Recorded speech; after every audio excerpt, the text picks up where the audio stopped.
Those pictures from 2009 of you were a trip. You look so much the same, but also it's been 16 years, and that's a minute. Has it been? Am I doing my math correctly? Yeah, it's been. Mm-hmm. I just meant to say something too about it the other day. It's been nice. Time flies. It does. Did our timeline or something come up on your phone? Like, remember the memories. So my sister brought her Facebook account back online, and then I dug into her old pictures, and she still has those pictures from 4th of July 2009 when we were throwing firecrackers by hand, around and stuff. Mm-hmm. It's just like, oh my God. As one does at that age. That's a rite of passage for a Kansan in their early 20s is to do that. So I was just like, I remember at the time holding one, what were they called? Those little, what did you call them? Those little lady fingers? Oh, lady fingers? Like the little, like short but loud? I guess so. Or like a little, I feel like I'm going to say it and everyone's going to be like, no, but it was like an M80. Yeah, M80. Those are the big boys. Those are pretty big. Yeah, those and the little water dynamite things. Yeah. And I remember holding one and being like, if I don't throw this, I'm going to like get very it won't be good. Yes. And then I was like, then I threw it. I have 2 cousins missing fingers from 4th of July accidents. Really? Mm-hmm. You bet. Wow. And then the police started, they started to drive down the alley. I knew what to do. I put everything in the box and went back in the house. Oh, yeah. There was a Lawrence Kansas PD officer came down the alley, got out of his car, looked at us, and he took all the fireworks. He took all the stuff that was still out there. And then we looked around and you, Chris, were gone. I was gone. And that's because you had grabbed the big box of stuff and just brought it into the house. Well, and you're so close to Missouri there. I mean, you can go to Missouri and get like way different fireworks than you can get in Kansas too. So like, hopefully you had some good shit. I think so. I mean, we could have been seriously injured, which for Americans is a good time on 4th of July. Yeah, kid. Trying to blow something up. Do you guys watch the Pit?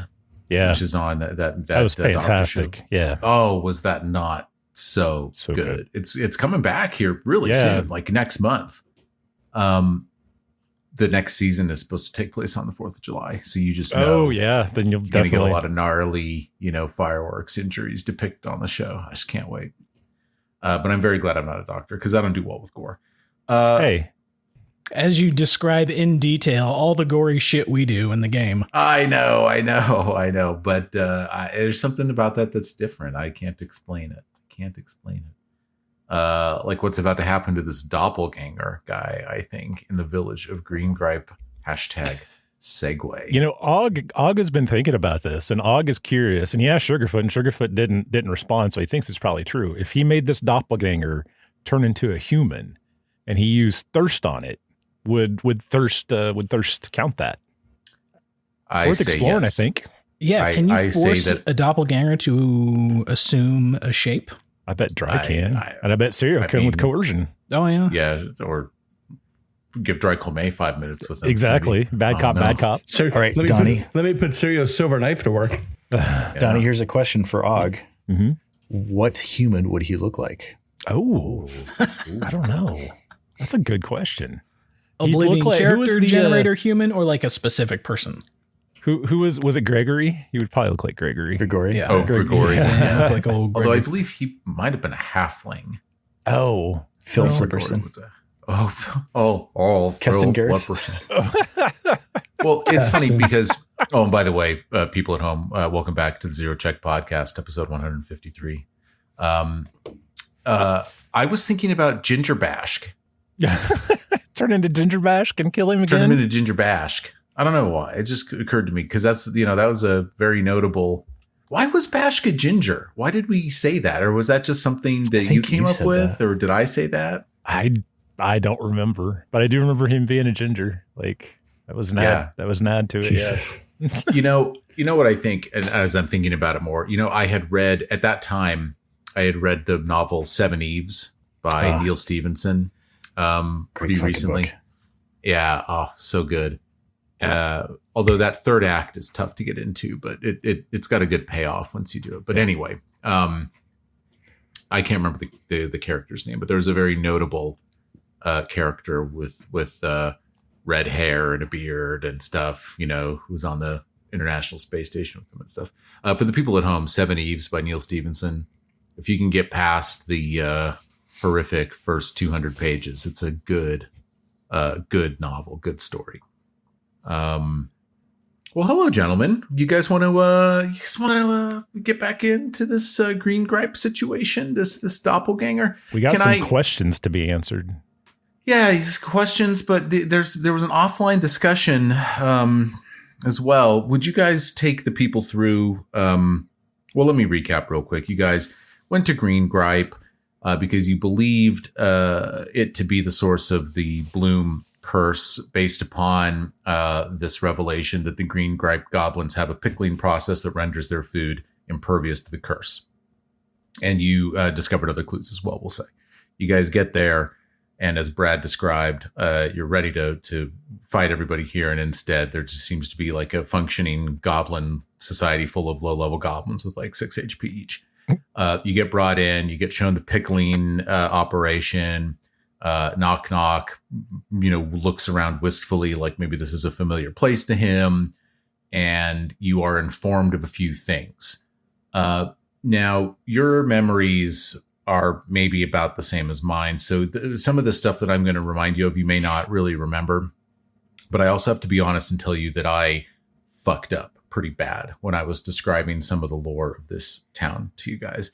And for the people at home that are following along in the module, whoops. So maybe I can correct some of this stuff for you, because let me give you my recollection of what I said to you about what was going on in the town, and then if you don't mind, I'll tell you what was really what's going actually on. happening. Okay, because this is just none of that would have influenced any choices and decisions we made. No, I don't think so. But the series of mistakes that I made in episode 151, I want to say, are calamitous. Okay. Oh no. Calamitous. Could you say game breaking? I think just none of it makes any sense. And then and I've been in the shoes of a player character, and sometimes the GM is describing a situation. You guys don't really hook into it, and it's like, well, whatever, But I screwed up. So what I told you was this. What I told you when you got there, you're talking to Horatio and Shinsplints, RIP. And Horatio and Shinsplints tell you that there was an alchemist that used to live in Greengripe that showed them the pickling process, but that he died in a fire. And that their great leader told them that you didn't need a new alchemist anymore. You guys are fine. And that leader was Ferthod Mugland, right? And it's just like completely wrong. That's not what happened. Okay. Did you just make that up? Well, I think it was an amalgamation. I don't know. I think it was an amalgamation of memories. And by the way, at this point, would you mind if I went on a tangent? I feel like I'm talking a lot, but I just have a lot I need to say. I have a lot that I need to get off my chest. But can I just give you a tangent real quick? Sure. Back when I was at Gen Con, I had a couple roommates in my room, and we were talking about that big multi-table module that we had to run. And there's like a lot of prep that goes into these, and like the GMs all have to know what's going on. And, you want everyone's tables to be consistent. One of my two roommates didn't really adhere to that school of thought on this at all. And, me and the first guy, we were talking about, oh yeah, that second adventure. Yeah, we did this. And we look over at this other guy in our room, and he's like, that's not what my party did. And he's, took us through some horse shit that he made up. And I was like, you know what? Respect. Like, they're never going to know the difference. No one's ever going to know the difference. And maybe you guys wouldn't have known the difference, but I'm honest. I can't. And plus, people listen to this. You realize there's they part know of the story. Greengripe is, and they're like, what the hell? What? What the fuck are we talking about? Or did you realize there's part of the story that you've got to fix? Otherwise, it won't make sense either. Donnie knows what's going on. Okay. So I told you that Greengripe used to have an alchemist that developed the pickling, and the alchemist died in a fire, and their great leader, Ferthod Mugland, said, nah, we don't need another alchemist. That's what I said. I was very unsure of myself as I said it. That's not what happened. The alchemist was Mugland. Oh. Mugland's not the leader. The alchemist was Mugland. Mugland's house burned down. but Mugland was not killed in the fire. Mugland said, but don't go near my house. There's dangerous alchemical compounds around that could mess up your lungs or whatever. And the other goblins are like, all right. And then Mugland, who had never told anybody that his real name was Verthod, went and moved into the Lamashtu shrine, where he's lived for like 3 or 4 weeks. And that's what happened. And now that you guys know that Mugland was a doppelganger whose name was Verthod, you understand now it's very likely that the real alchemist Mugland died in his house fire. And then Verthod assumes Mugland's visage, replaces him in the town, and then disallows the other goblins to go back to the old house that burned down, because you are confident at this point you will find the carcass of the real alchemist Mugland. I'm so fucking confused. Yeah, guys, that was a great interrogation. We just learned everything we need to know from this fucking doppelganger, and we can kill him now. Yep. So I just, So nobody knows that his name is Verthod. Right. And in fact, there's this moment. So the whole Verthod being like a title, that's right? That's bullshit. Verthod must be like a title or something. Yeah, that sounds good. Yeah, and I remember when they said that their leaders on my notes. That's so funny. Yeah, so Chris at one point he goes, I announced that the name of the leader is Verthod, and Chris goes, Verthod, that's an evil sounding name, and I was like, oh fuck, that's the doppelganger's name that I just gave you guys. I mean, his name is Mugland, and he calls himself Verthod Mugland. And there's people that listen to this, and I'm just so ashamed. I just am. It's I'm like, so I was a play in high schole, and a bunch of us fucked up our parts. Nobody ever knew, because nobody knows what this play was supposed to look like, right? So we just go with it. No, they're going to know.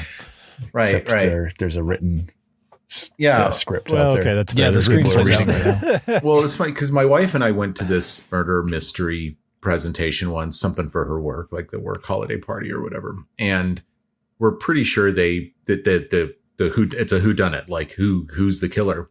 And the script appeared to be kind of modular, like the killer could change night to night, right? Sure.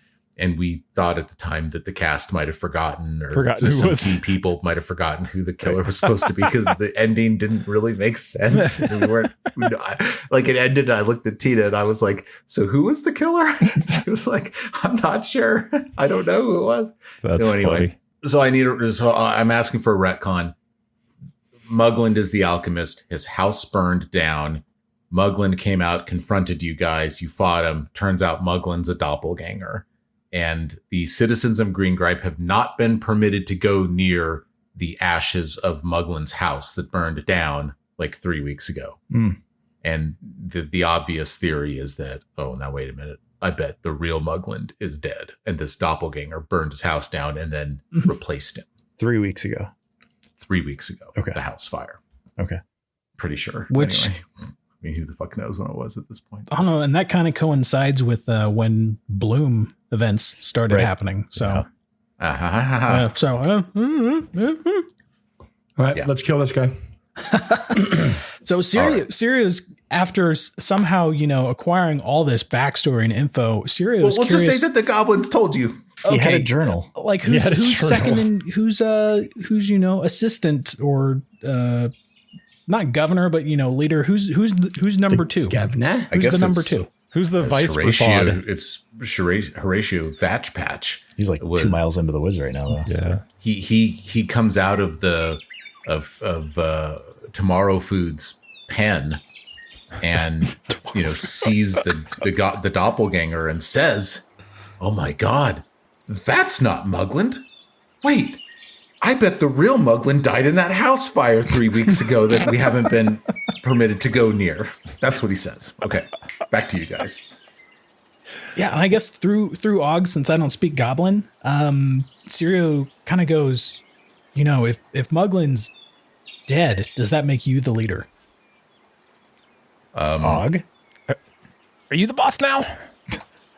Horatio looks over at the corpse of his brother, shin splints Thatch Patch, but then looks over at his sister, Molly, mother of Moira, Molly Thatch Patch. And he says, I don't think I'm the leader. And then his sister, Molly, steps up. And she says, we don't have a leader. We don't have anyone. We're just out here. Hey, he switches over to Cobbin so we can hear. And I think he suggests, he kind of looks over at Knock Knock and kind of looks at Sirio and is like, what do you think? Do you think, like, should we nominate? We're having a little brain meld there because that's exactly what Sirio was thinking. Were you guys want to install Knock Knock as the leader of Greengripe? I think so. Yeah. Or were you guys wondering if it was really Molly, or was her real name? Or Moira, yeah. Moira. Oh, Moira's the daughter. Molly's the mother. Starting to question if any of this is real at all. So Molly's the sister. So Molly's the sister, and Moira's the niece. The niece. Molly is the mother of Moira. Molly is the sister of Horatio and Shin Splints. Yeah, so Moira's the niece. Moira's the niece. So Moira's the niece of Horatio and the daughter of Molly. Can we kill them Which all one of them's a doppelganger? No one's ever fought, though, right? Oh, no, there's no one with that title. Can we just kill them all? Can we say that? Can we salvage part of this and just really, say the doppelganger? Serious thinking behind all of this, trying to figure out who the leader is I'm trying to shift the decision on executing the doppelganger to like the local, the local townspeople. Have them decide. What if I don't agree with the decision? We can always do what we want to do if they don't come to the right decision. That's how autocratic rulers work, Bill. I think that a diplomacy check against these low-level goblins would be easily passable. I think the difficulty class to talk these goblins into things is quite low. Their levels are low. I think Brad should roll it. They have 6 HP. Yeah, we could certainly, Og isn't the right one to do it, but Sirio would, through Og could certainly convince him, like, this guy, like, really screwed up your town. He seems too dangerous to let live. Yeah, and I still like the idea of installing Knock Knock here. Mm. So Molly is easily convinced that the death of her brother Shin Splints was really the doppelganger's fault and not, your guys' fault. And is, yes, seeks, I think, retribution in the form of an execution against this unconscious doppelganger. Might I suggest that you drown him in a vat of pickles? Just hold his head under until he no longer just pickle him. Pickle him. Just pickle him. He kind of looks like an alien, so I don't know. You could keep him around like in a jar or something. They could pickle him and eat him later. Oh. Yeah, sure. There are goblins. Well, didn't I say there was Master Pickler? What was his name? Master Pickler. Someone. Yeah, Master P. Sure. Master P. Yeah. The Master Pickler runs up and says, "Well, we've never had pickled doppelganger. That sounds good." Doppel pickle. If you pickle him alive, it adds flavor. And the goblins consider this once a translation has been provided to them of that suggestion. Remember, it's not a war crime the first time. Oh my goodness. I'm not sure what that means. I think it is. Mm-hmm. Yeah, they're comfortable with. I just saw a natural. Okay, sorry. Okay, so Chris, can you take us through diplomacy to like resolve all the things we're talking about, and I happen to put a 1 on the d20. All right. Oh God, let me kill him. Okay. Can I zero check out of this? Do you think I need to? Got to make him live now. Do we do zero check on skill checks? Did we didn't write any of this down? Is a 17 not going to beat a goblin? But it's a natural 1. 17, so it moves it down. So 17 is a success. I think we did say you could use a zero check on skill checks. Oh, I see. So that 17 wouldn't be a crit failure. It would, because a 17 is sufficient to pass. So I've got to drop it to a fail. But you could zero check it up to a pass if that's what you wanted. I mean, for what's the goal? We want to kill this guy, or we want to have a say over? Eventually, have good relations with this area so that we can just easily annex them when we claim their hex. I mean, by annex, you mean, well, yeah. Or if this doesn't fail, I mean, what they They're level 2. Raise Got the fireball. raise the That's all I'm town. I saying. mean, I don't Yeah, know. it's true. Poor I translation. don't think it's worth. I don't think it's worth a 0 Nah, check. let's go with the fill. At this point,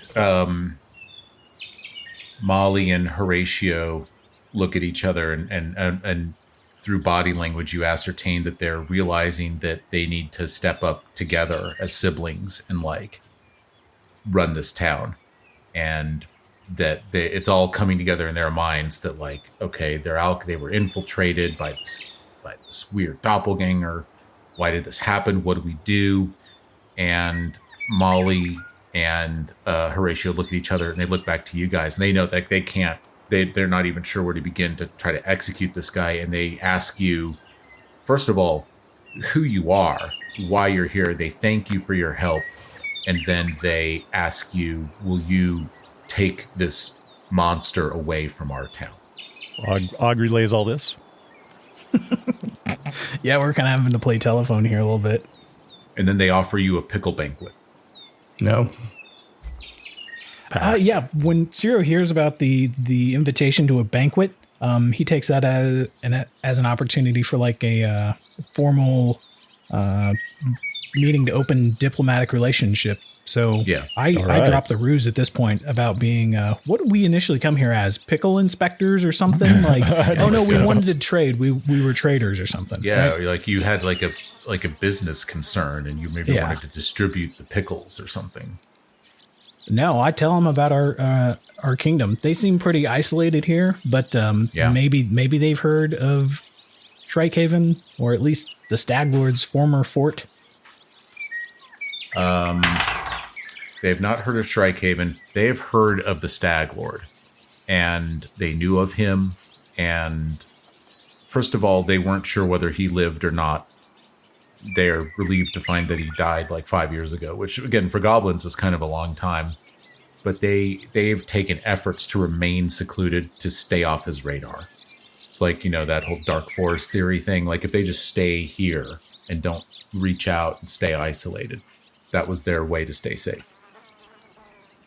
And they relay to you their history, which is that they've had problems with like large beasts coming through and like preying on them, and that they've developed this like warrior culture to try to defend themselves from these beasts, but that they didn't go far outside of their area. Again, really to the stream and back, and pickle and preserve food. Well, it seems like we can really help with that. If they, we can offer them some protection. They can give us pickles. I don't know how that pay works us out, tribute. but pay us tribute, exactly. Knock Knock. You look over. Knock Knock is eating a pickle, and he looks at you, and he says that it's the best thing he's ever eaten. It is delicious. Well, but also like this is keeping them safe from the bloom. So we need these pickles to study, to understand, to can we reverse engineer? Is there something that we can do with the kingdom to help us with the bloom problem? Right? So I don't think we can just kill them all. I think it'd be fun to have a little goblin village that's part of our kingdom. Don't we already have one? No, those are kobolds. Kobolds. Same thing. Stop being racist against something that doesn't really exist. I guess that's true, Bill. I guess that's true. Ancestress. Ancestress. Ancestress. That's just incestuous. Ancestress. What of the bloom plants growing up around the Lamashtu statue? Did still any there? of Did they them get burned? survive the fireball? They are smoldering but intact. Can we study those somehow? Investigate them? I don't know. Nature Take a checks? I would take a nature check. That's not me. Let's see here. I'll roll it anyway. Yeah. It's the best moments with Brad. Start with, I'll roll it anyway. I'll Look at roll it that. anyway. See? What do you got? 28. Look at that. It's a 28. Just 28. Oh, Just level that's 28. I have a +0 in nature, so this is going to be terrible. It can't beat Brad's. Oh, that's Oh, 5. it's a 5. Well, let's see. Bunch of rolls coming out here. 24 from Dry Colme, 26 from Sirio, 28 from Mitchell Groning. Dry, to you, it looks like they were cultivated at that statue as a shrine and as a statement that they love the bloom.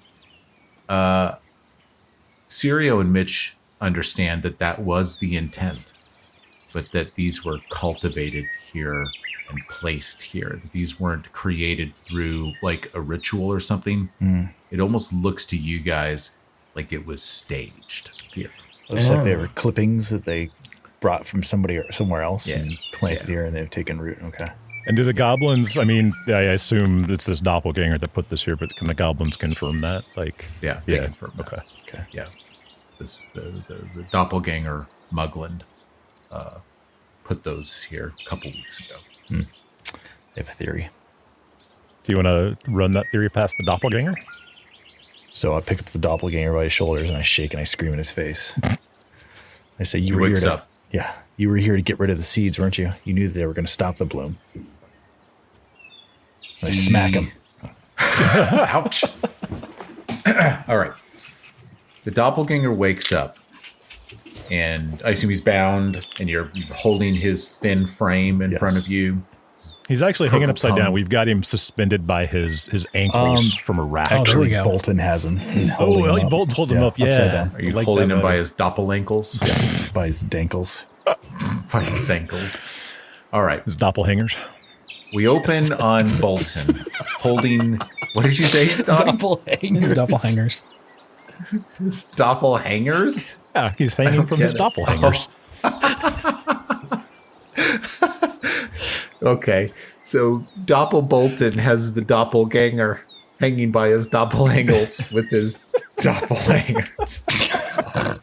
Let me try that again. Bolton. We open this doppel scene on Bolton, holding the doppelganger by his doppelankles using his doppelhangers.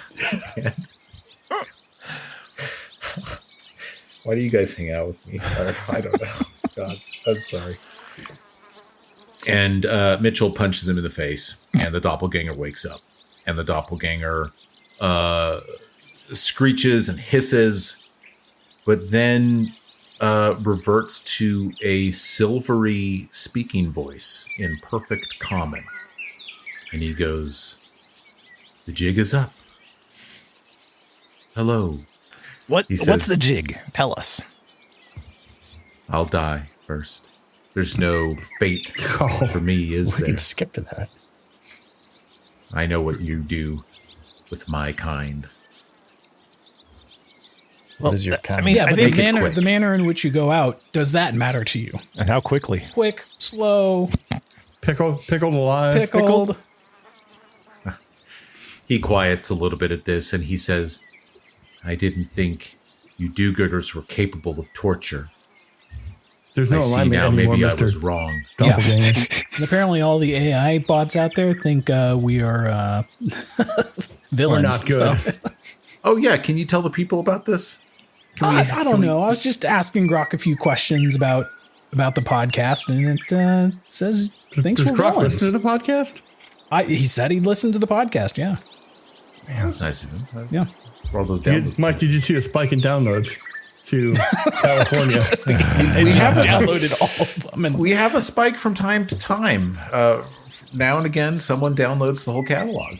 I always picture that he or she is a cross-country trucker that's at a love station on Wi-Fi, getting all the episodes. But, okay, so Grok thinks that you guys are evil. Oh, well, I think you guys are not evil. I think you guys are realists in a fantasy world. That's what I think. I think Og would helpfully point out that it's like, it might not be us, but there is a village full of goblins here that you've made mad. So, and you can just imagine what they would do. What I need from the party is what I suspect will be an important diplomacy check to try to convince this guy to talk to you under the threat of a cruel death versus a quick one. I have to affix the DC pretty high on this. That is not coming from Mitch. Could do a big intimidation check. Coercion. Or a big intimidation check. That's true. You could try to scare the pants off this guy. His doppelpants. Oh, that wasn't it either, Bill. 16. Intimidation check from Dry Colme. Take us through your failed attempt to scare this hanging upside down doppelganger. Let's see what I do. I just walk up and I get in his face and I pull Sirio's silver blade that he's no longer allowed to touch out of my belt loop.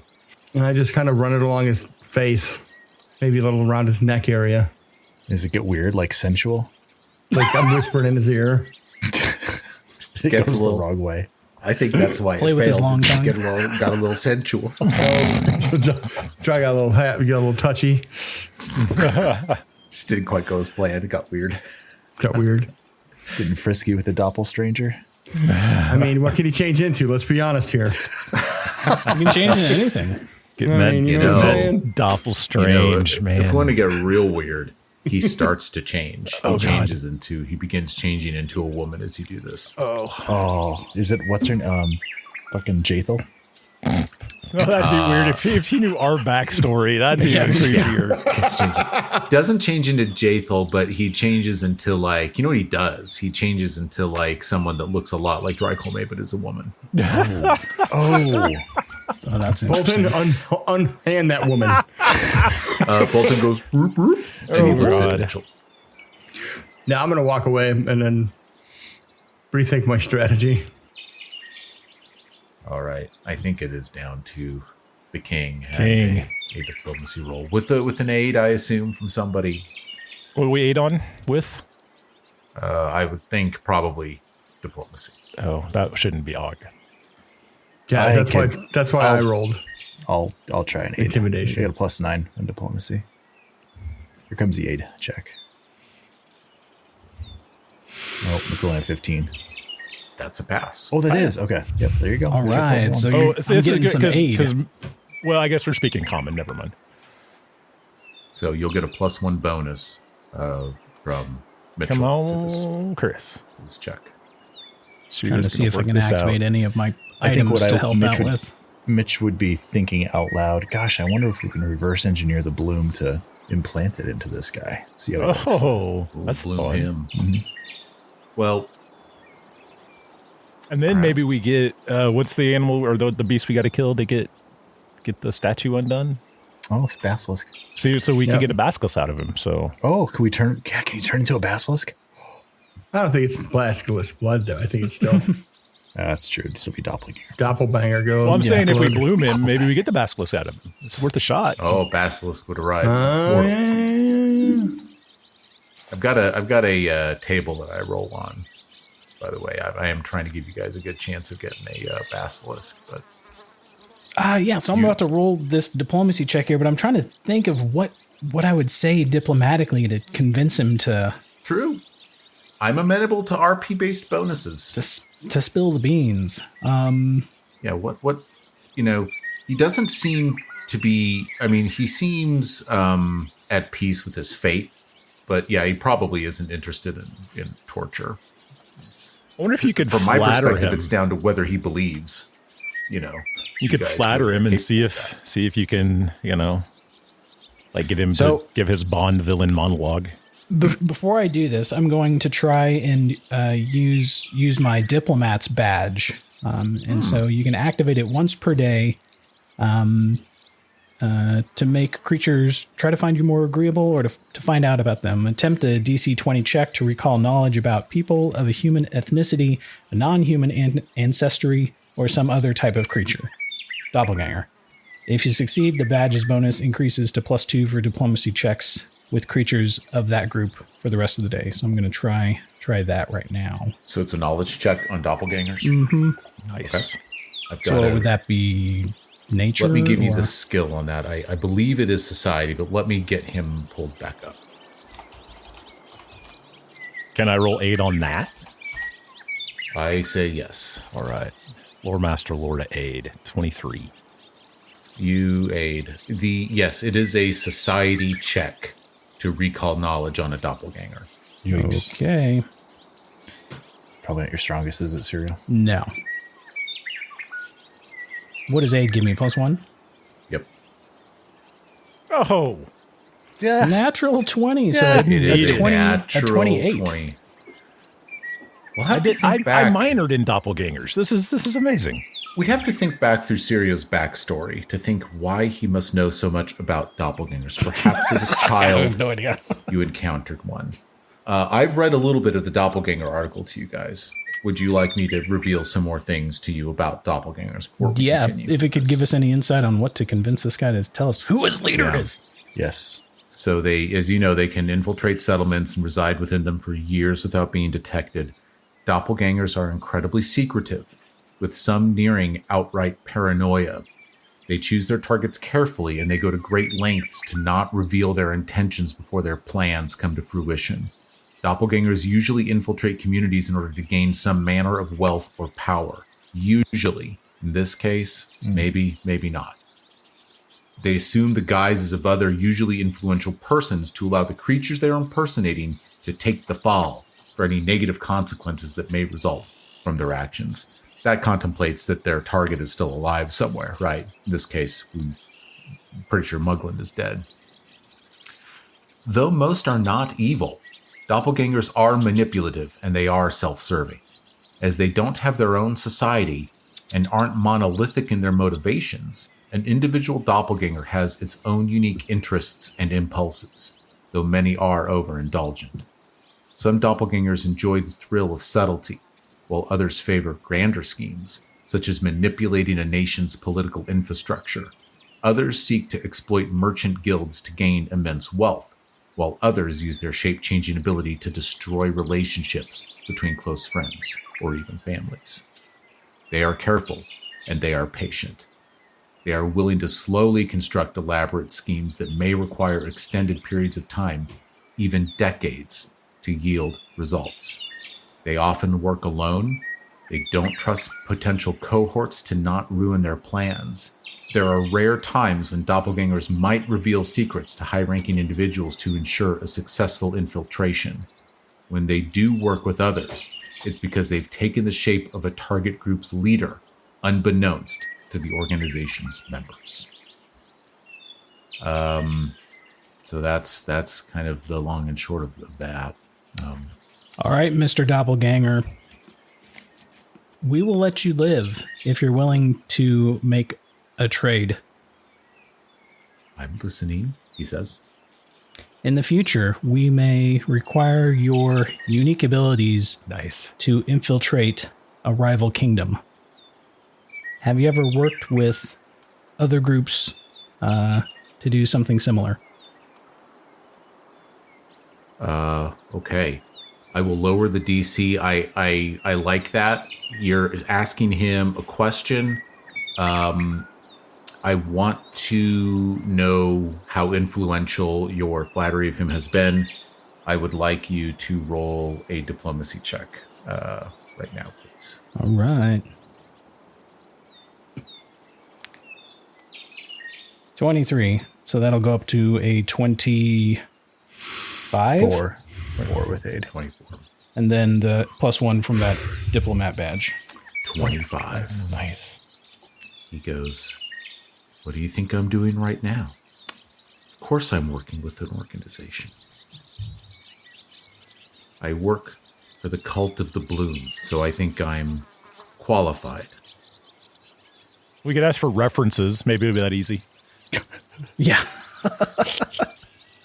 Yeah, can we who's your manager, and can we call your previous employer? You need a reference. Need references. No, like I kind of, well, what are they going to do when they find out you failed? If they find out I failed, they will probably move faster toward destroying your nation, King. We were here to provide a distraction while the Bloom took hold. Now, that distraction is over. I can tell you where to find them, but I need a guarantee for my safety.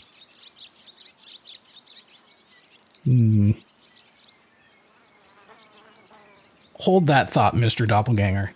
I think we need to have a little conference with the party here to see what... He swings back and forth. Would you like me to take my earphones off? Would you like to confer with each other and I'll take my things off? I don't think that's necessary. No, I don't think that's necessary. Okay.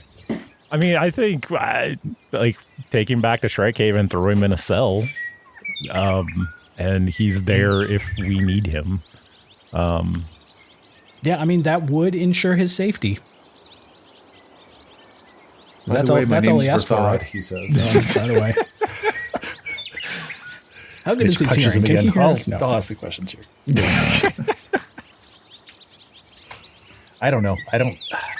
Yeah, I mean, it's kind of a little evil messing around with an evil character, making deals and stuff. I don't know. But I kind of like the idea of taking him back to Fort Tran, Donnie. I mean, maybe that would keep him safe in the cell. He and Gregory could make friends. They'd have stuff to chat about. And maybe we could quote unquote rehabilitate him and bring him to our cause. Yeah, and part of that rehabilitation and being released may be for him to perform a job for us. I love it. Mitch hates it. What do you guys think? Is that a little too schemy / evil? Nope, not evil enough. We're giving him a chance. We're giving him an opportunity to be better. Evil creature a chance. Hey, it happens. I mean, there's nothing redeeming about doppelgangers, right? Like, is that kind of what we learn? It's like they're just everything denizens. Mike just read is horrible. Right. Yep. There's nothing. I think the vibe you get from this guy is that he himself is not really a Bloom cultist. Sure. He's selling his services to this cult by posing as Mugland and framing the Greengripe goblins as the source of the curse. And he's done a good job at it. I mean, his clues led you here. Yeah. You know. Well, let me approach it to this way. Like, what happens if our kingdom finds out we have a doppelganger in our employ? Well, I know that he's our prisoner. Secrets keep mounting. Right. And yeah, I mean, I hear what you're saying. That's a good point. This would be a definite. It would be another moment of Mitch notices this.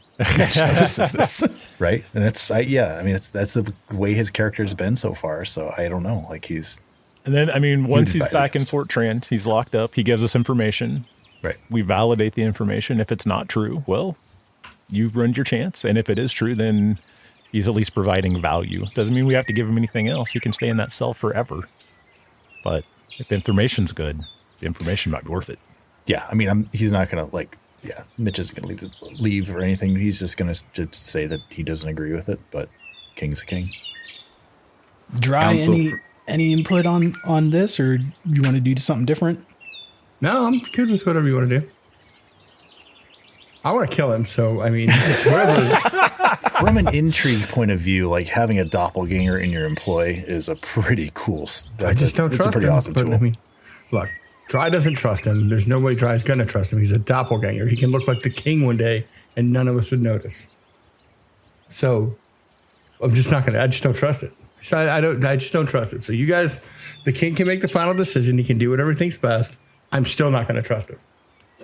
Yep. So I make this proposition to the doppelganger about we will guarantee his safety if he tells us where to find the Cult of the Bloom. He holds out this slimy, clammy, yellow hand upside down to you as he hangs from Bolton's arms.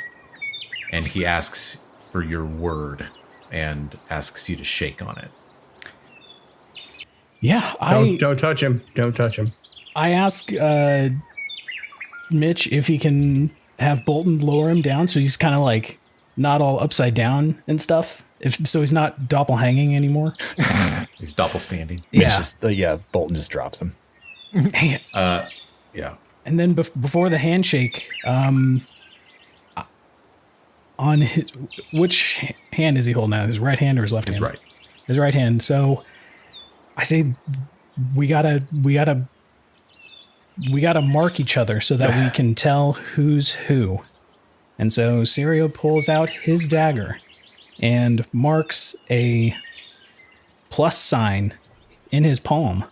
Ooh. Like he I guess carves it in his palm. And then I ask Dry to carve just a slash in the doppelganger's right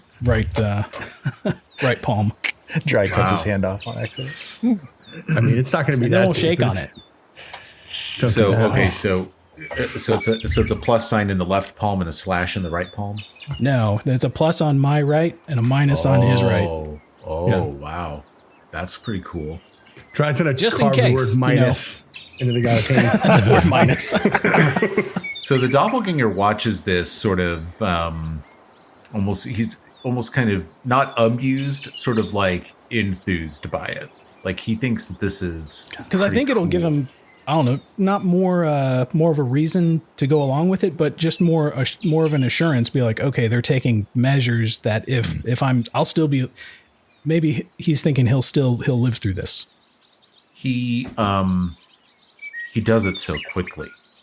He changes into a woman with blonde hair that you've never seen before, and then holds the palm out that Dry has cut into, and the cut is there.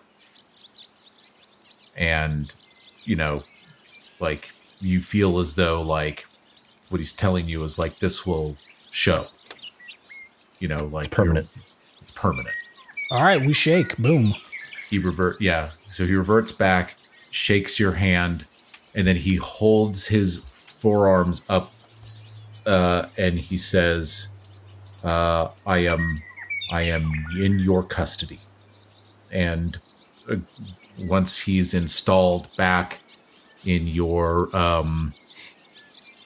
castle, he will reveal the location of the cult of the bloom to you. Awesome. Why not now? So we got to take him back to town. Yeah. Let's do it here.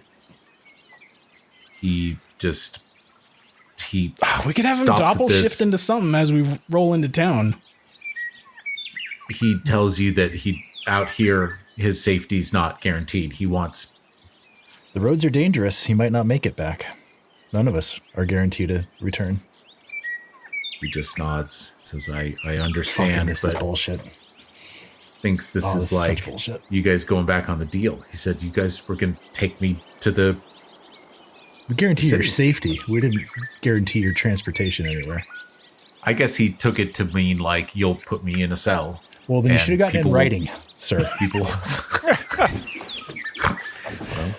That's some janky scarification handshake. I don't know. I think it's bullshit. I think we just fucked ourselves, but whatever. Why? He's not going to tell us.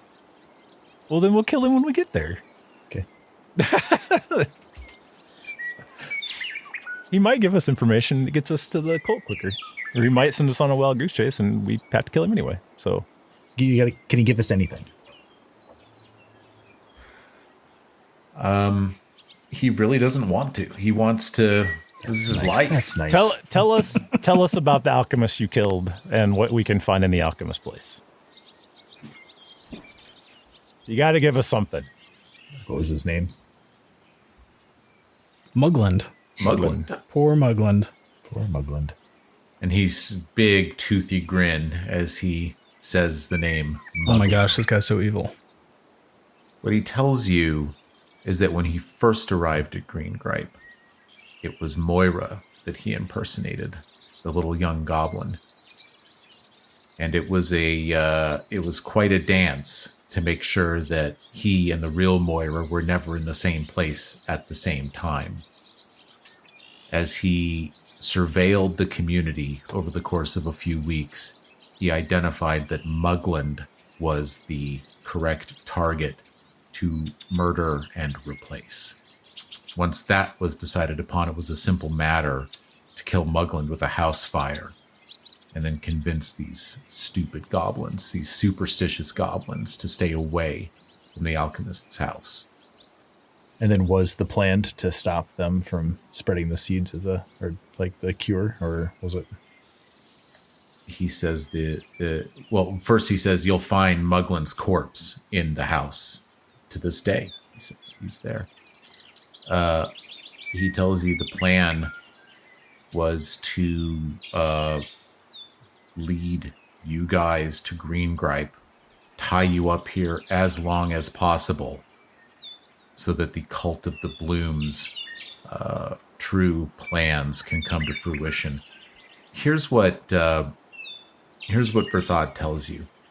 He says, the cult is in a difficult time right now. This curse that's hit your nation, this is a delicate moment. It hasn't spun out of control yet, but it is spreading. It can be stopped if you guys can kill the cult soon enough. But if enough time passes and things begin to escalate, then your nation will be beyond recovery. My job, and I was compensated quite well, was to ensure that you did not reach them. But my fortune seemed to have changed. So how was he supposed to check in? Like, are you supposed to meet with them? How are they going to know if you failed or not? Yeah, are there any status calls like on your calendar that you're going to miss? No. I was to just remain in Greengripe, and when you were to arrive, I was to, hopefully, he said, my hope was that I could have goaded you into killing the entire village. Satisfied that you'd stopped the bloom, the trail would have gone cold at that point, and you would have stopped looking. Sneaky. True goal. Do the pickles do anything? Or are they bullshit? He just smiles. He goes, it's bullshit. Okay. So this whole thing was to waste our time so that the bloom can spread, which they kind of succeeded. We've taken a week to come down here. Pickled red herring. Yeah. Pickled red herring. A pickled red herring. Yeah. Well, fuck. Let's get out of here. Let's bring a shit bag. And is there anything worth? Dude, why can't we just fucking kill him? Because he can give us more information to get to the cult. Believe that. All right, let's go. He knows where the dungeon is. He said he knows where they're he said he knows where they're at. But he won't tell us until he's back in. Yeah, he won't tell us until he gets back to our base. You're going to kill him. Get him into his cell, get a guard on him, then he feels like he's got a safety guarantee. Do we need to explore any rest of this town? There's a lot of blacked out areas, or I'm sure the goblins can collect Mugland and give him a burial or pickle him or whatever they do. They'll pickle him and bury him. Pickle him and bury him. As is their way. As is tradition. It's a 6-month-long process. Should we bury Mugland? Should we take care of the corpse and get him squirted away? 3 weeks ago. I don't know if there's going to be much left. So Molly and Horatio still kind of are looking at each other like, what do we do? And other goblins, there's like 24 goblins here, and they've all kind of emerged out of their homes, and it's spreading around to them what happened and what befell them, and it gets around. I'd say Horatio and Molly overheard this conversation with Verthod, we can say, and they realized that they were patsies, and that you guys can speak common this whole time. Why have I been translating for you? Yeah, so hearing this in common, Sirio puts away his tin can with the string attached that I was communicating with Og. His goblin in common dictionary. Yeah, I put away my dictionary. Well, maybe. Oh, you know what it is? Okay, let me. Knock knock. Knock knock isn't translating. Oh, okay. Knock knock tells them what's going on, and they all this town kind of just understands what was going on with them, what almost happened to them, and really it's the loss of Mugland and it's the loss of Shin Splints, and that is who they've lost, and they make preparations to bury their dead and talk about we need to rise from this, and they desire, I think, some diplomatic relations with you. They are thankful for your intervention, and they descend on Mugland's house. Yeah, well, we failed at installing Knock Knock as their leader, but maybe he can be the go-between. He can be the until we annex this area. Well, and it's funny you say that, because as you make your preparations to leave with the handcuffed Verthod with you, Knock Knock asks you if he'd be permitted to stay. There's something about this place that is familiar to him, and he wants to remain back for now. Can we call him Governor Knock Knock? He oversees. Governor. They have local representation and the local leadership, but he just kind of governs over. You know, the Gov Knock Knock. Yeah, Gov Knock Knock. I'm here for it. I like it. Molly thinks that it might be nice to have Knock Knock around as this town begins to. She a little sweet on Knock Knock. Well, he's Knock Knock's level 6, and they don't even have character levels. Right. Yeah, it's like a goddamn superhero. The van and grab a top hat for Knock Knock. I mean, Knock Knock shared. Well, I mean, Knock Knock shared. He wants to be the 5th Goblin hero. And what better way to do that than to be the champion of this little community? That's his take. That's amazing. I love that for Knock Knock. That's great. Yeah, this would be a fun little community to reach out to. I like it. And this is where we can come vacation. Like, yeah, this would be great. This is going to be like the Tijuana. The food's not good. Yeah. Tomorrow food shows, everything. Tomorrow food. Yeah, your final sight of Greengripe as you leave is Knock Knock approaching Tomorrow Food with a knife. And then you go over the hill and leave. There's not much else in this town. There is a lot of, there's a greenhouse room that's in quotes. Weird. It's like an alchemy lab. I don't know. There's some stuff here, but there's lots of clues around the town that you guys can come across that are designed to, with successful skill checks, make you understand that these guys are patsies. But your route to this was to take much more direct the doppelganger alive and then give him a deal and pass a diplomacy check. I think it was a viable path. Over the course of however many days, you make it home to Fort Trand with Verthod in tow. When Verthod is installed in his cell and is given a bucket to pee in because he needs to pee, he reveals to you the location of the Cult of the Blooms place. This is what he says. That quintessential grin, that toothy, yellowed grin. He's got pink tinges on his teeth. He breaks out into that grin, and he gives you the location, and he calls it the Cradle of Lamash 2. Oh. Tells you where the Cradle of Lamash 2 is. It is 2 hexes east of Greengripe. Oh. Wow, that's close. Yeah. It is not that far. I'm pinging it on the map now. It's at the very eastern area of the Selin Hills. And you think to yourself, my God, we've never been there before, but it's not that far. You'll have to travel back the direction you came. That might be for Thod's final fuck you. We walked right by it. Gives you the location. He says it is a hard to find cave deep in this forest in the eastern Selin Hills. He says they're there, and if you get there in time, maybe you can stop them. And then he looks around and he says, hell, I'm hoping you do. I might live well here. So I think we should send scouts to validate so we don't waste our time going out there if there's nothing there and hear back. It's a good idea. Yep.